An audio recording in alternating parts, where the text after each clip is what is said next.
Yo, what up? It's Teddy, Caravan Film Crews, and today we're going to talk about flash photography for weddings.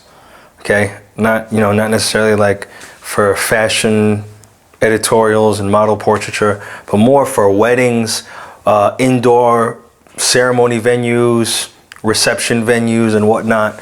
And this is more for clients who are looking to pick up a wedding photographer. You really want to take a look at reception photos from whatever photographer that you choose. If you're on their website and all of their photos are, daytime, golden hour, not indoors, not reception photos, you're probably looking at somebody who doesn't quite know how to use flash photography.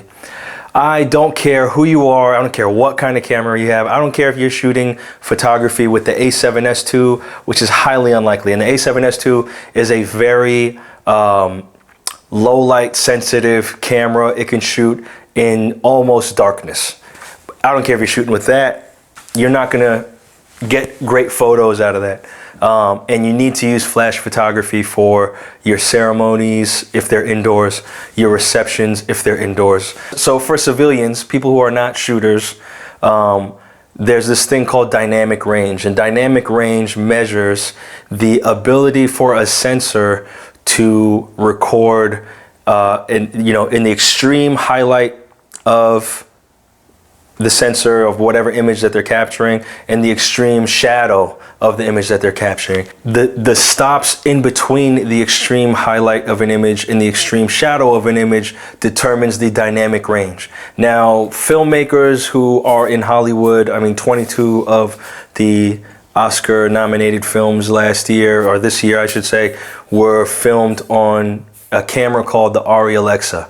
And some of them are the Arri Alexa Mini, the XT, there's like a bunch of different kinds, but they more or less use the same sensor. And this sensor has probably the widest dynamic range out there. That's a $130,000 camera. Just the camera itself, not anything else. So if anybody's shooting on a $4,000 or $5,000 camera, which is pretty high end when you go to photography cameras, they're not even working with anything close to that kind of range.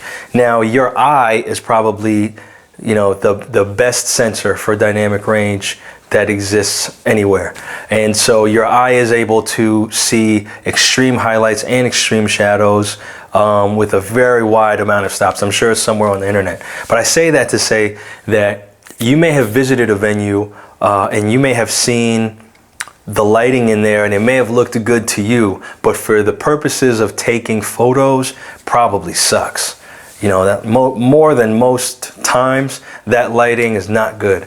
And the reason why it's not good is because we require a certain shutter speed for taking a crisp photo. A photo that's really sharp, that's captured motion, needs a very high shutter speed. All right, what does that mean, Teddy? So shutter speed is when the window opens up to allow light into the sensor. And the longer it stays open, the more light enters the sensor and the more of the image is being painted onto the sensor. So when it's open for a long period of time, your images come out very blurry, which I'm sure you've seen on your smartphones when you're shooting in low light. What's happening is it's allowing for the light to come in for a longer period of time, hence creating blur.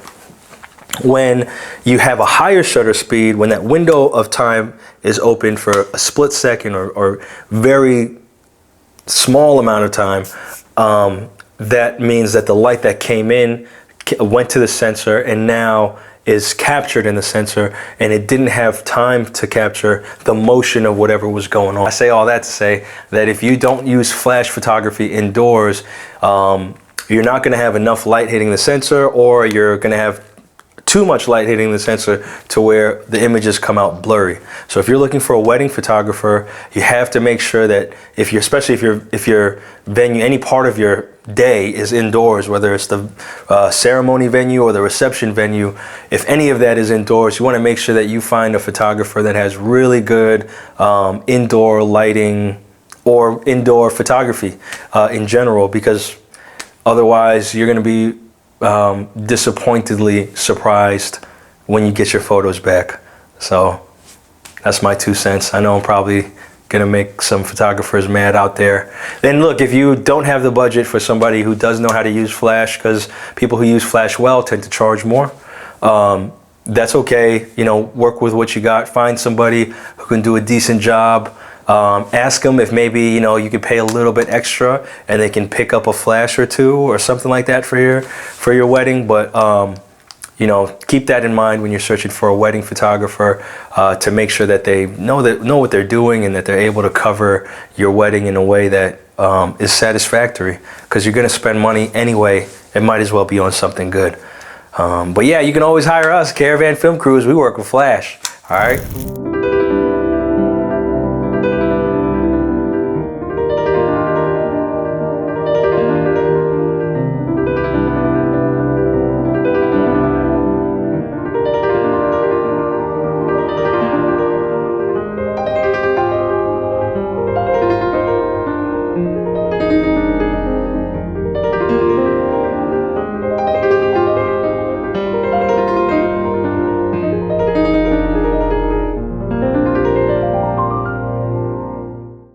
Hi, this is Teddy with Caravan Film Crews, and you just got done watching our ad for wedding videos. We hope that you enjoyed the footage as much as our brides and grooms have. Wedding films are a relatively new thing, and it's growing very quickly. Being able to watch and relive the moments of your wedding day in a way that makes you look like rock stars, whether it's the excitement of the build-up towards your ceremony, the vows you exchange, those tearjerker speeches that are given at your reception, or something that more and more brides and grooms are making sure that they have or regretting that they didn't. We also shoot amazing, stunning wedding photography, and if you book your videography and photography with us, we'll pay for the edit of your 3 to 6 minute highlight reel. That's $1,000 that you don't have to spend.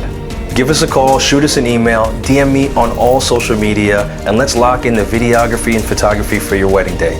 We look forward to capturing these memories with you.